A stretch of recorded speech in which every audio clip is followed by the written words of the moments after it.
The moment I saw my mother-in-law's face on my doorstep, flanked by 3 people I'd never met, each dragging a suitcase, I knew exactly what was about to happen. What I didn't know was that within 24 hours, she'd be calling me 17 times in a row, her voice cracking with something I'd never once heard from that woman in 6 years of marriage. Genuine throat-closing panic. Ashley, please pick up. What did you do? The card's declining. There's no food in the house. What are we all supposed to eat? I listened to that voicemail sitting on my childhood bed in my parents' house in Naperville, Illinois, wearing the same hoodie I'd packed in my one suitcase the night before, and I smiled. Not a cruel smile, though I won't pretend there wasn't a sliver of satisfaction in it. It was the smile of a woman who'd spent 6 years bending and bending and bending until the day she finally decided to snap upright. But I'm getting ahead of myself. Let me take you back to the beginning, to the version of my life where I genuinely believed I'd won the lottery.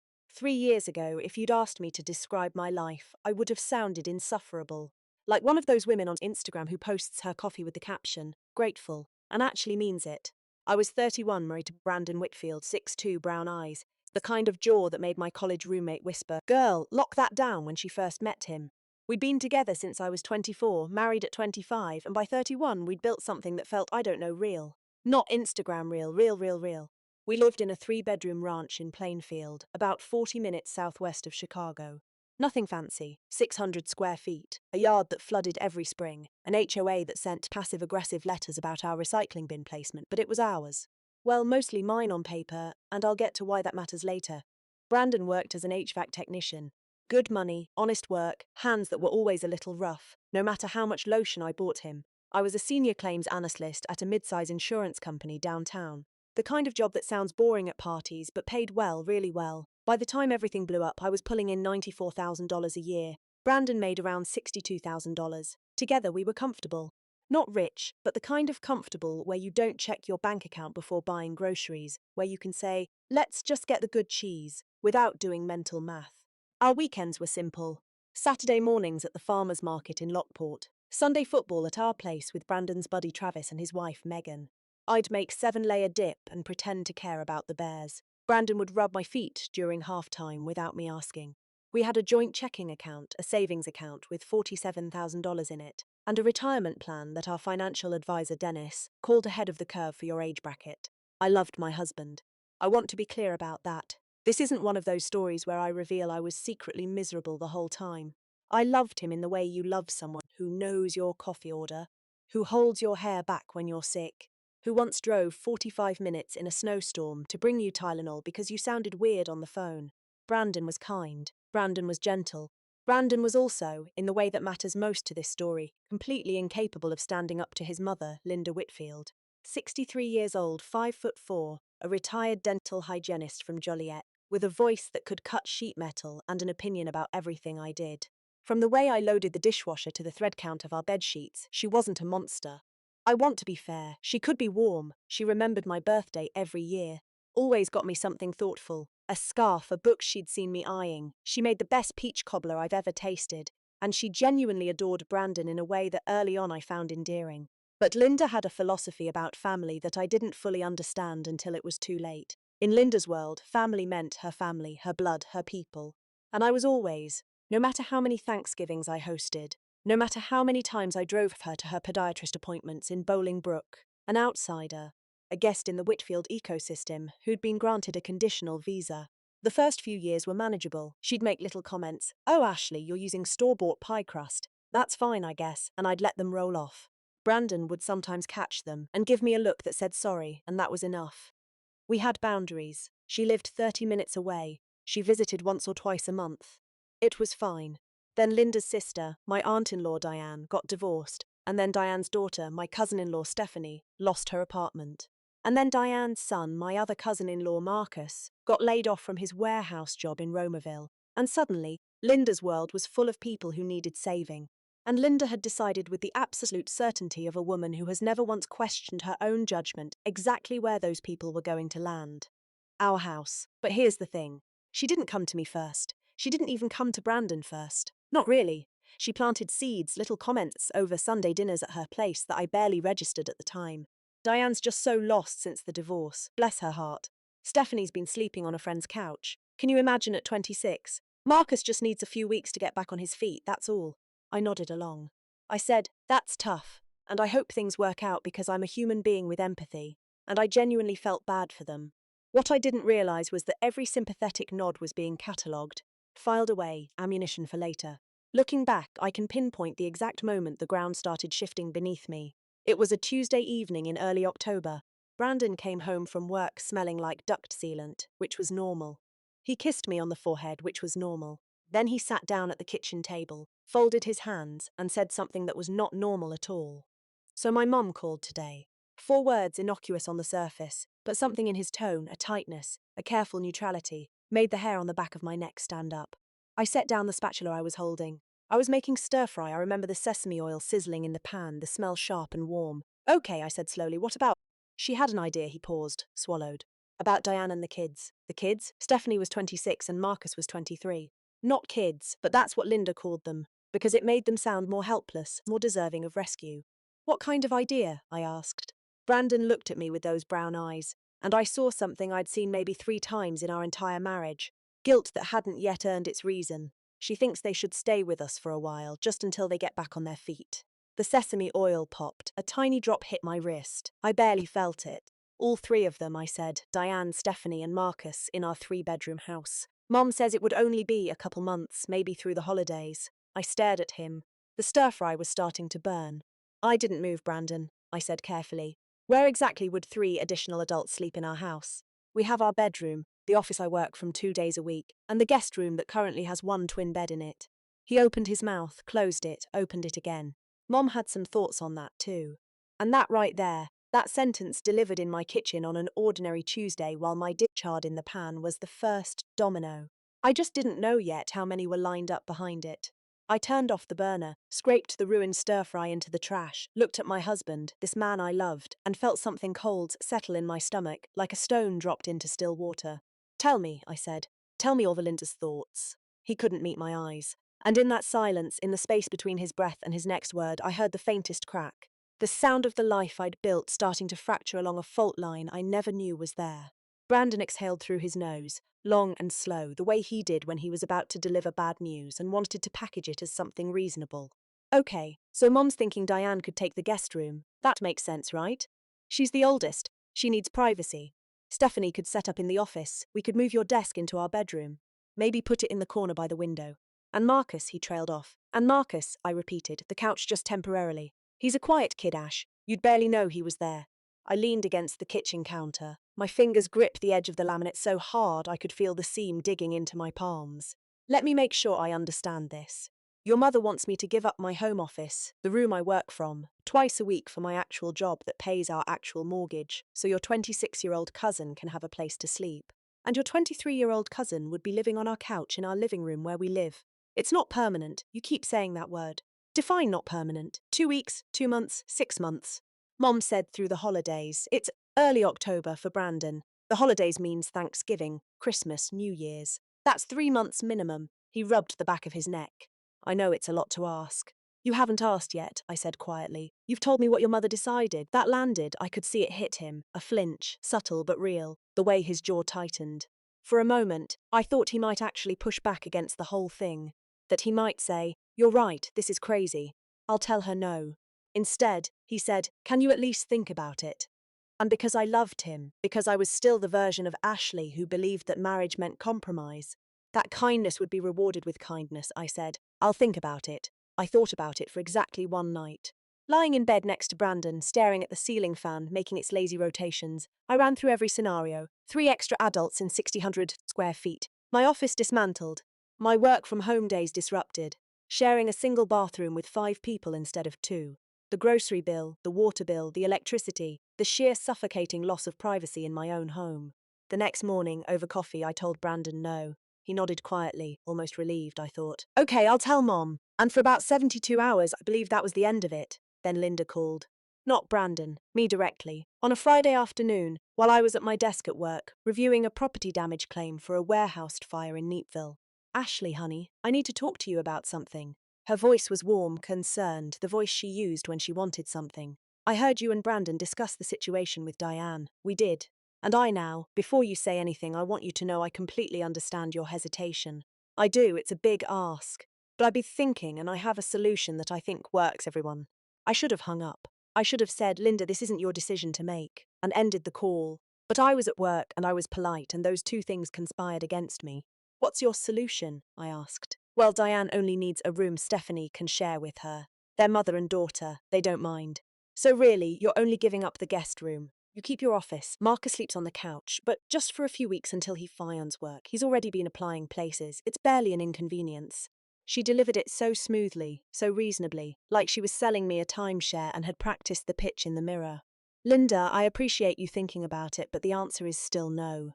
Our house isn't set up for Ashley. Her voice shifted just a degree. The warmth thinned, and underneath it, I could hear the steel. Diane is my sister. She's sleeping in a motel off Route 30 right now. A motel. She's 61 years old and she's living out of a suitcase because her husband of 35 years decided he wanted a younger model. Can you imagine how that feels? Guilt. She wielded it like a scalpel. I'm sorry for Diane's situation, I really am. But family helps family. That's what we do. That's what Whitfields do. There it was, the line in the sand. Whitfields help Whitfields. And I, Ashley Rena Whitfield, was only a Whitfield by marriage certificate. The implication hung in the air like cigarette smoke. I need to get back to work, Linda. Just think about it. That's all I'm asking. Just think. I hung up. My hands were shaking. Not from anger, from the dawning realization that this wasn't going to stop. Linda wasn't going to take no for an answer because in her mind no wasn't an option I was entitled to give. Over the next 2 weeks a campaign unfolded. It was subtle at first. Brandon would come home with updates. Mom says Marcus got an interview at a distribution centre in Romerville. He just needs a stable address for the application. Or Stephanie's been crying every day. Mom's really worried about her. Each update was a brick and Linda was building a wall around me, one guilt trip at a time. Then the Sunday dinners started changing. Linda began inviting Diane, Stephanie and Marcus to every family gathering. I'd show up with my 7-layer dip and find 3 strangers sitting in Linda's living room, looking at me with the particular expression of people who'd been told I was the obstacle between them and a roof over their heads. Diane was thin and tired, looking with grey roots showing through faded auburn hair. She barely spoke to me, but her eyes followed me everywhere. Stephanie was pretty in a washed-out way, scrolling her phone constantly, speaking in monosyllables. Marcus was big, 63, broad-shouldered and surprisingly polite. He shook my hand, called me ma'am, and thanked me for being so understanding. I hadn't been understanding, I'd said no. But apparently in Linda's retelling I was still deciding. The false hope came in mid-October. Brandon sat me down again, this time with an actual proposal that almost made sense. What if it's just Diane, he said. Just in the guest room. No Stephanie, no Marcus. Just my aunt for 6 weeks until she finds an apartment. Mom says Stephanie can stay with a friend and Marcus can go to a shelter program in Joliet that helps with job placement. I looked at him. He looked earnest, hopeful, like a kid who'd figured out a compromise with his teacher. Just Diane, I said. Just Diane. 6 weeks. I'll put it in writing if you want. I laughed at that. He smiled, and against my better judgment, against the voice in my head that sounded suspiciously like my mother Karen Rena saying, Ashley Marie, don't you dare, I agreed. 6 weeks, I said, and she contributes to groceries. Done. Brandon hugged me, kissed my temple. Thank you, babe. Seriously, you're amazing. 2 days later, Diane moved in. Just Diane. 1 suitcase, 1 box of personal items, a grateful smile that seemed genuine. She was quiet, clean, kept to herself. She washed her own dishes. She bought groceries without being asked, even got the good cheese. I thought, okay, maybe I was wrong, maybe this is fine. It lasted 9 days. On day 10, I came home from work to find Stephanie sitting on my couch, painting her nails. Oh, hi, Ashley, she said brightly, like she'd been living there for months. Aunt Linda dropped me off. My friend's apartment had a mold issue, so I can't stay there anymore. Diane said it was cool if I crashed here for a couple nights. Diane appeared in the hallway, arms crossed, looking at me with an expression I can only describe as defensive in anticipation, like she knew I was about to explode and had already prepared her counter-argument. I called Brandon, Diane said quickly. He said it was fine. He said it was fine, I repeated slowly. Just for a couple nights until the mold situation gets sorted. I pulled out my phone, called Brandon. He picked up on the 4th ring. I could hear the clang of metal in the background. He was still at a job site. Hey babe, before you tell Diane that Stephanie could move in? Silence, 2 seconds. 3. I said she could stay for a couple nights. It's not moving in. Brandon, we had a deal. Diane only. You put it in writing. You literally texted me the words just Diane. 6 weeks, I promise. I have the text. Ash, come on. The girl has nowhere to go. It's a couple nights. And when the couple nights turn into a couple weeks, and when Marcus needs just a couple nights too, that's not going to happen. It happened 11 days later. Marcus showed up on a Thursday evening with a duffel bag and a sheepish grin, explaining that the shelter program in Joliet had a 3-month wait list. And Linda said that he could stay with us just until a spot opened up. I stood in my own doorway and watched a 23-year-old man I barely knew carry his belongings into my living room, and something inside me went very still. Not angry, not sad, still like the moment before a building implodes. When the charges have been set and there's nothing left but the countdown. That night, with 4 other adults in my 1,600 square feet house, I lay in bed next to my husband and said, "This is exactly what your mother wanted from the beginning." Brandon didn't answer for a long time. "Maybe," he finally said, "but they're here now. What am I supposed to do? Throw them out?" "Yes," I said. "That is exactly what you're supposed to do. They're family, Ashley. I'm your family. I'm your wife." He rolled over, faced the wall, and in that gesture, that simple turning away, I felt something shift between us that I knew with a certainty that made my chest physically ache. Would never shift back.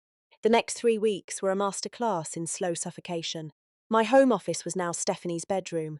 I worked from my bed with my laptop balanced on a pillow, taking claims calls while Stephanie's music bled through the wall. Marcus slept on the couch, which meant the living room was off limits before 9 a.m. and after 1000 p.m. Diane had colonized the kitchen, reorganized my cabinets, moved my spices, started cooking dinners without asking, filling the house with smells I didn't choose. The grocery bill tripled. I watched it happen in real time on my banking app. $187 one week, $243 the next, $312 the week after. Brandon didn't notice because Brandon never checked our bank account. That was my job, like everything else that required sustained attention. I said something. Of course I did.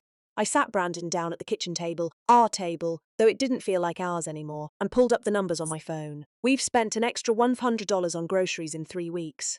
I said, "The water bill is up, the electric bill is up, nobody is contributing a cent." "I'll talk to them," he said. He didn't talk to them. A week later, Linda came to visit. She walked through my house like she was inspecting a hotel she'd booked. Checked the guest room where Diane was staying, peeked into the office turned bedroom, nodded approvingly at Marcus's setup on the couch. Then she sat down at my kitchen table in my chair and smiled at me. "See," she said, "everyone's getting along fine. I knew it would work out." I stared at her. This woman who had engineered every single step, who had played her son like a fiddle and used my empathy as a crowbar. She was sitting in my house in my chair, smiling at me like she'd won. "Linda," I said, "nobody is paying rent. Nobody is contributing to bills. I've spent over $2,000 in the last month feeding and housing your relatives." Her smile didn't waver. "Family doesn't charge family rent, Ashley. They're not my family."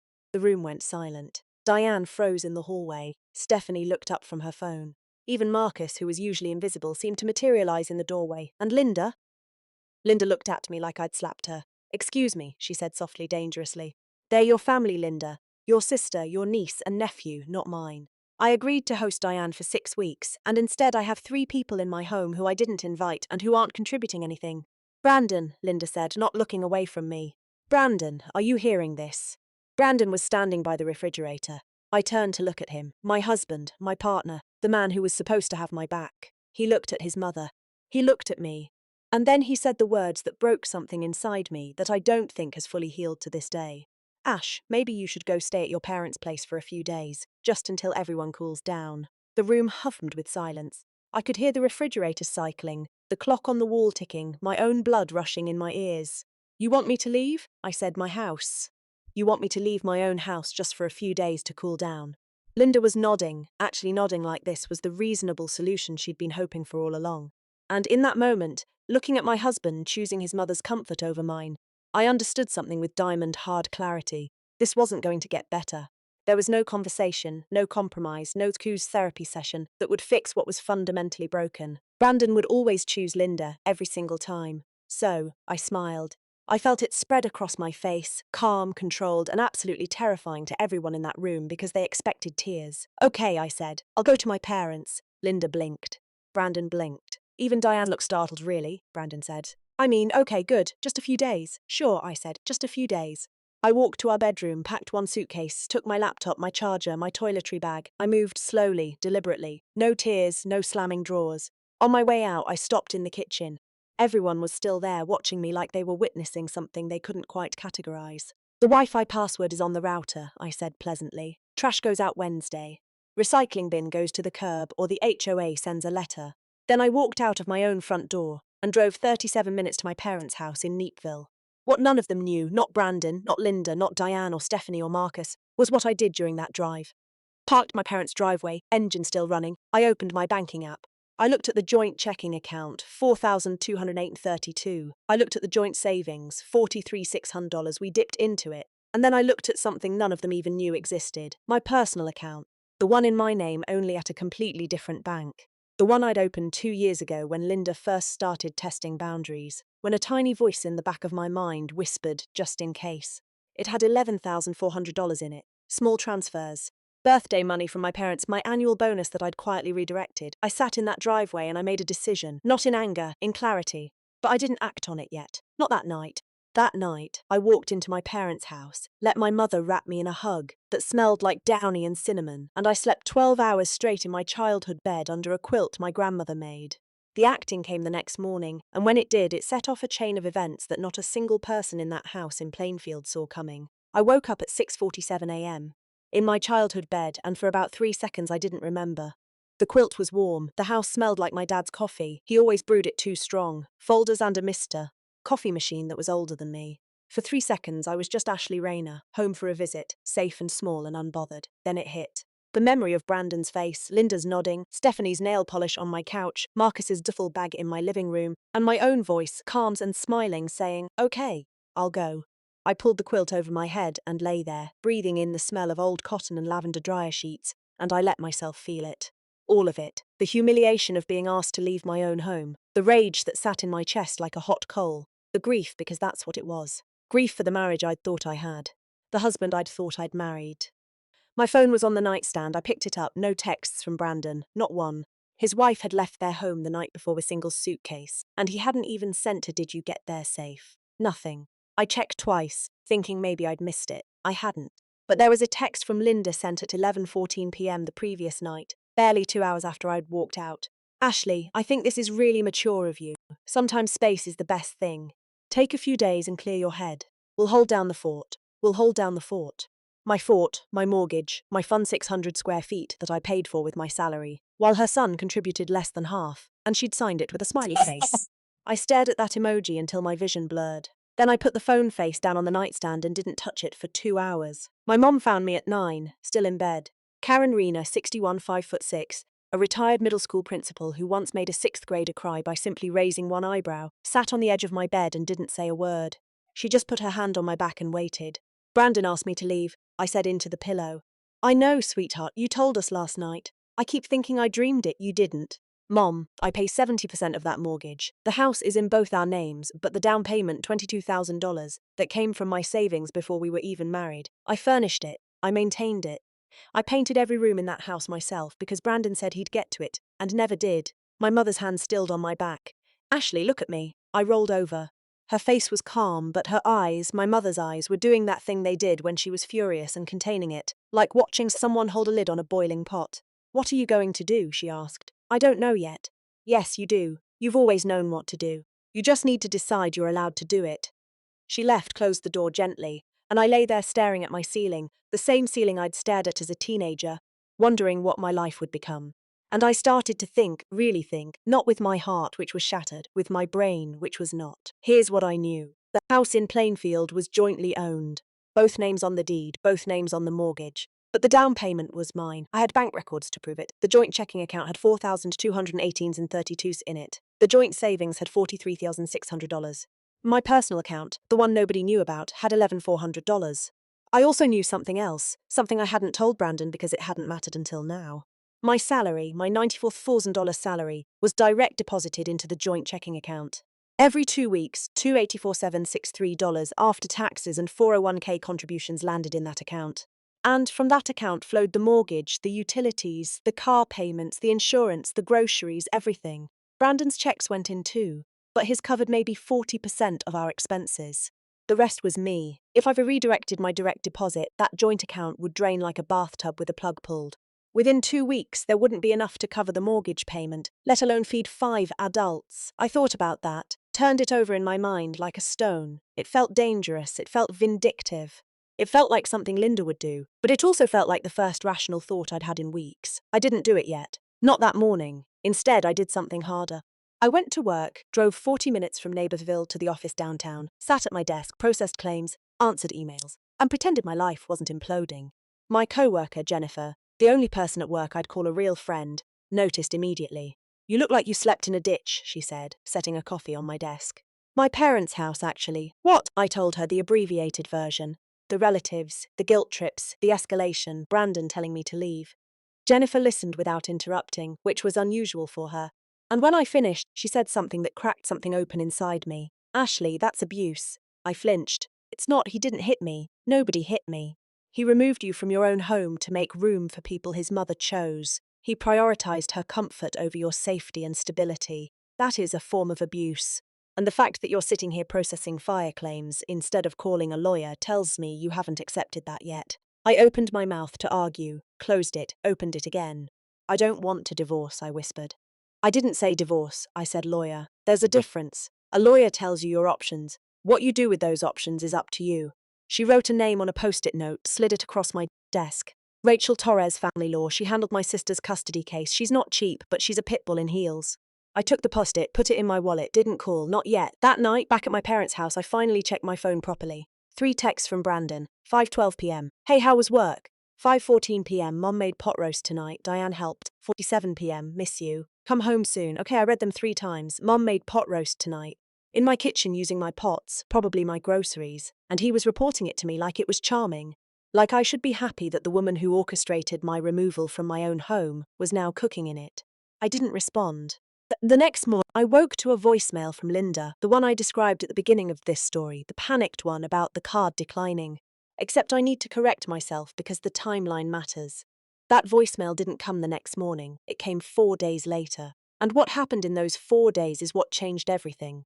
Day 1 after I left, silence. I went to work, came back to Neatville, ate dinner with my parents. My dad, Michael Reena, a retired electrician who communicates primarily through meaningful looks and the occasional devastating owner-liner, said exactly one thing about my situation. "That boy's spine is made of wet spaghetti." Then he went back to watching Jeopardy. Day 2, Brandon called. I let it ring. He left a voicemail. "Hey babe, just checking in. Everyone's settling in great here. Mom says hi. Come home, whenever you're ready. No rush, no rush. I could take my time returning to my own home." How generous. Day 3, I called Rachel Torres. Her office was in a glass building on Washington Street, 14th floor. She was small, maybe 5'2", with black hair pulled tight and reading glasses she kept pushing up her nose. She didn't offer me coffee or small talk. She sat down, clicked a pen and said, "Tell me everything. Don't editorialize, just facts." So, I gave her facts. The house, the mortgage, the down payment documentation, the joint accounts, the income disparity, the relatives, Brandon's request that I leave, Linda's involvement. Rachel took notes for 20 minutes straight, then she put down her pen and looked at me over her glasses. "Here's what you need to understand, Ashley. Illinois is an equitable distribution state, not community property. If this goes to divorce, the court divides assets based on fairness, not 50-50. Your documented contributions to the down payment, your higher income, your evidence that you were effectively forced out of the marital home, all of that matters. I told you I don't want a divorce, and I heard you, but I want you to understand something." She leaned forward right now. "You are paying the mortgage, utilities, and groceries for a house you've been asked to leave, which is currently occupied by your husband and 3 people you didn't agree to house. Every day that continues, you're hemorrhaging money and establishing a precedent." What kind of precedent? The kind where a judge might look at the situation and say, "Well, she was clearly fine with the arrangement. She kept paying for it. You need to protect yourself financially today, not next week." My hands were shaking. I pressed them flat on her desk. "What do I do?" Rachel Torres smiled. It was the kind of smile that made me understand why Jennifer had called her a pit bull. "First, you redirect your direct deposit to your personal account. Your employer can process that in 24 hours. Second, you do not close the joint accounts. That looks adversarial in court. You simply stop feeding them. Third, you document everything. Every text, every voicemail, every dollar spent. Fourth, and this is critical, you do not go back to that house until we have a legal framework in place." I left her office with a $3,500 retainer agreement and a feeling I hadn't experienced in months. Control. Not happiness, not peace, control. The feeling that my hands were back on the wheel of my own life and that the road ahead, while terrifying, was at least mine to drive. That afternoon, I logged into my company's HR portal from my phone, sitting in my car in the parking garage. I changed my direct deposit, rerouted my entire paycheck, every cent of it, from the joint checking account to my personal account at a different bank. The change would take effect with my next pay cycle, which was in 3 days. Then I did something else, something Rachel hadn't told me to do, but something I knew I needed. I opened my phone and called my parents' landline. Yes, they still had one. My mother refused to give it up. "Mom," I said, "I need to tell you and Dad something tonight. All of it, everything."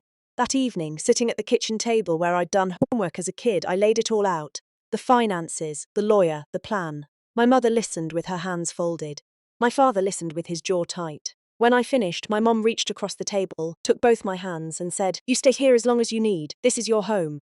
It always has been. My dad stood up, walked to the kitchen counter and came back with a check. He said it in front of me, $5,000. "Dad, I can't. It's not charity. It's backup."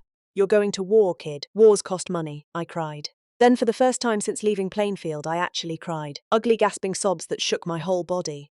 My face pressed into my mother's shoulder while my father's hand rested, heavy and warm, on the back of my head. I cried for my marriage, for my house, for the version of my life that was dying. And when I was done, I dried my face, folded the check into my wallet next to Rachel Torres's card, and felt something new settle into the space where the grief had been. It wasn't anger. It wasn't sadness. It was resolve. Cold and clean and diamond hard, like the edge of a blade that's just been sharpened. Day 4, the day the dominoes started falling. My paycheck didn't hit the joint account. Instead, 284763 landed quietly in my personal account at 6 a.m. By 9 a.m., Linda was calling. By 10 a.m., she'd called 6 times. By noon, 17 calls and 3 voicemails, each one escalating from confused to frantic to furious. I listened to all of them sitting on my childhood bed, and I was already on my laptop pulling up every financial record I had, building the case file Rachel Torres had asked for, every receipt, every bank statement, every text message where Brandon had promised just Diane 6 weeks. I screenshotted them all, organized them into folders, and emailed them to my lawyer. Then I opened a new browser tab, typed in the address of a locksmith in Plainfield, and bookmarked the page. Not yet, but soon. My phone buzzed again. Not Linda this time. "Brandon, Ash, what the hell is going on? Mom says the card got declined at Julasco. Did something happen with the bank?" I stared at the screen. My thumbs hovered over the keyboard. I typed 4 words, deleted them, typed them again, deleted them again. Finally, I set the phone down without responding. Let them wonder. Let them sit in that house, my house, and feel for the first time the weight of what it costs to keep a life running. Let them open the refrigerator and see it getting emptier. Let them check the account balance and watch the number shrink. Let them understand, in the most visceral way possible, exactly whose money had been keeping that roof over their heads. Because the next phase of my plan wasn't about money, it was about the house itself. And what Rachel Torres had told me during our second phone call that afternoon, the thing that made me grip my phone so hard the case cracked, changed everything I thought I knew about my own marriage. "Ashley," she'd said, her voice careful and precise, "I pulled the property records on your Plainfield address. There's something you need to see." "Ashley," she'd said, her voice careful and precise, "I pulled the property records on your Plainfield address. There's something you need to see." I gripped the phone. "What do you mean? When you purchased the house before the marriage, correct?" "Yes. I bought it 8 months before the wedding. Brandon moved in after we got married. That's what I thought. And you added him to the deed after the wedding. He asked me to. Said it would make it feel like our home. I did it about 6 months after the ceremony. Right. Here's the thing." Rachel paused. I could hear her clicking through documents on her computer. "You added him to the deed, but the mortgage was never refinanced into both names. The mortgage is solely in your name. Ashley Rena, your maiden name. In fact, it was never even updated." I blinked. "What does that mean?" "It means you are the only person legally obligated to pay that mortgage. Brandon's name is on the deed as a co-owner, but he has zero financial liability for the loan. If payments stop, the bank comes after you, not him, you." "I know that sounds bad," Rachel continued, "but in our situation, it's actually leverage. Because here's the flip side.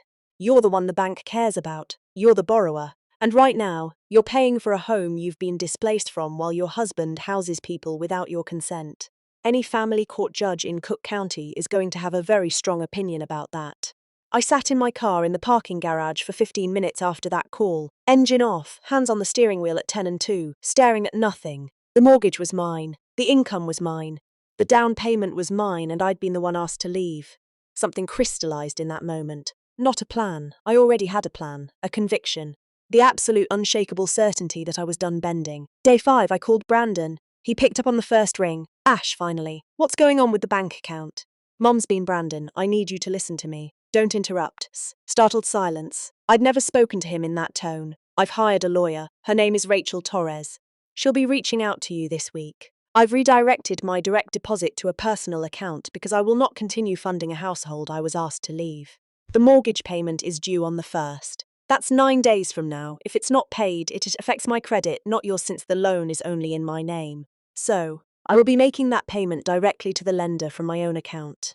But everything else, utilities, groceries, gas, whatever your mother and her relatives need, that's no longer my responsibility. I could hear him breathing fast, shallow.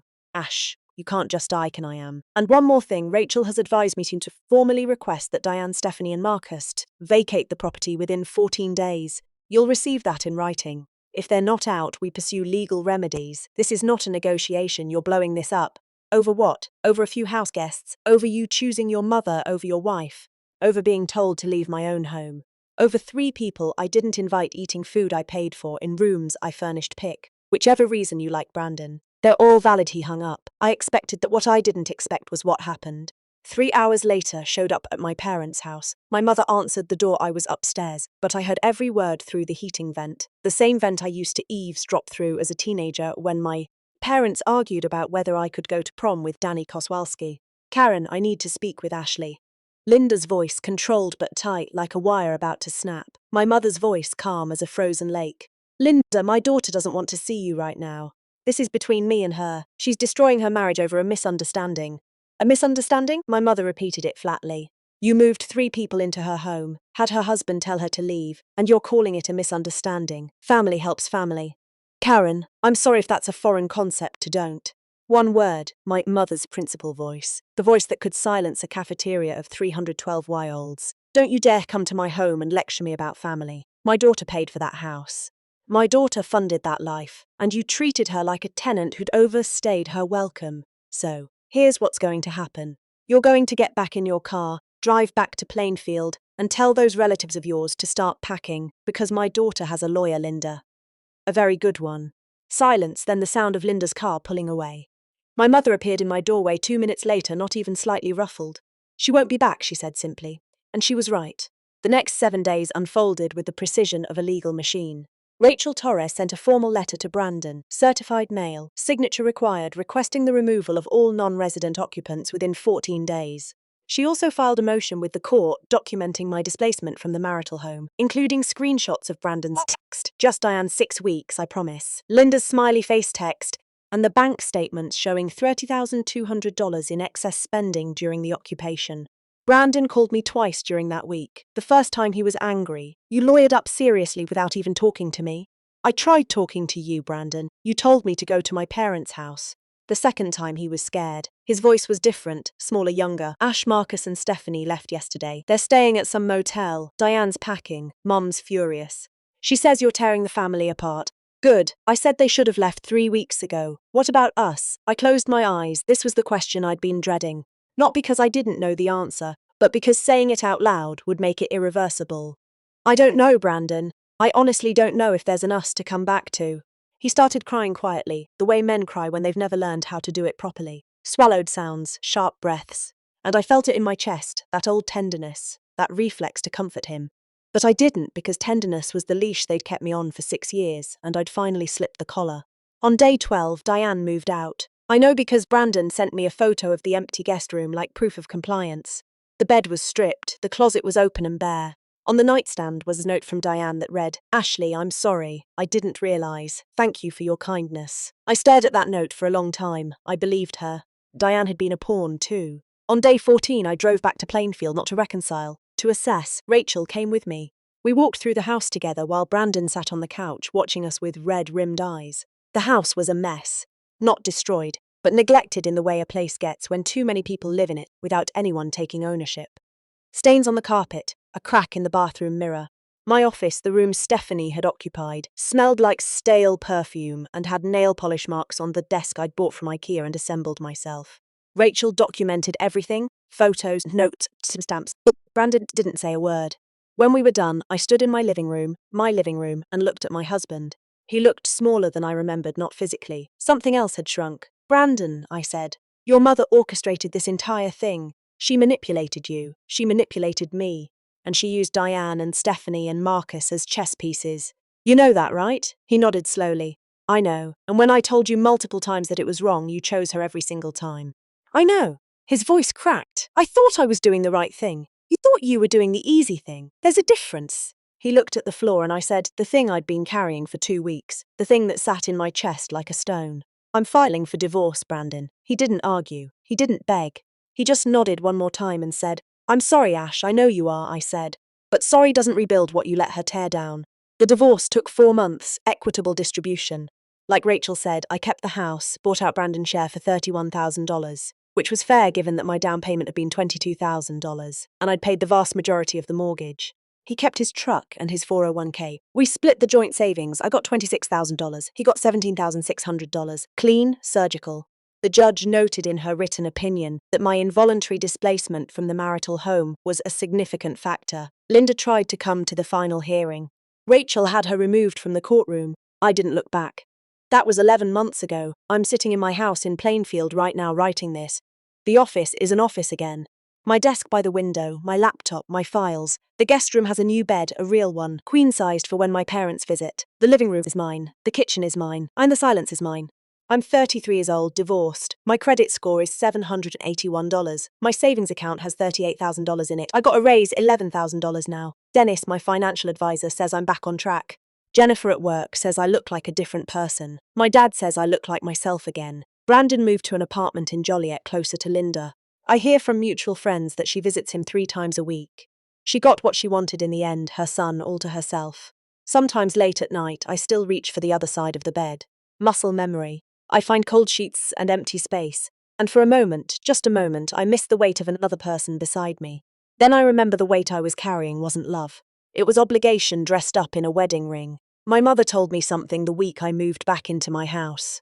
We were standing in the kitchen unpacking a box of dishes, new ones I'd chosen myself, and she held up a coffee mug and said, You know the difference between bending and breaking, Ashley. Bending means you can still straighten up. Breaking means someone else decides your shape. I took the mug from her, poured myself coffee, sat in my chair, at my table, in my house.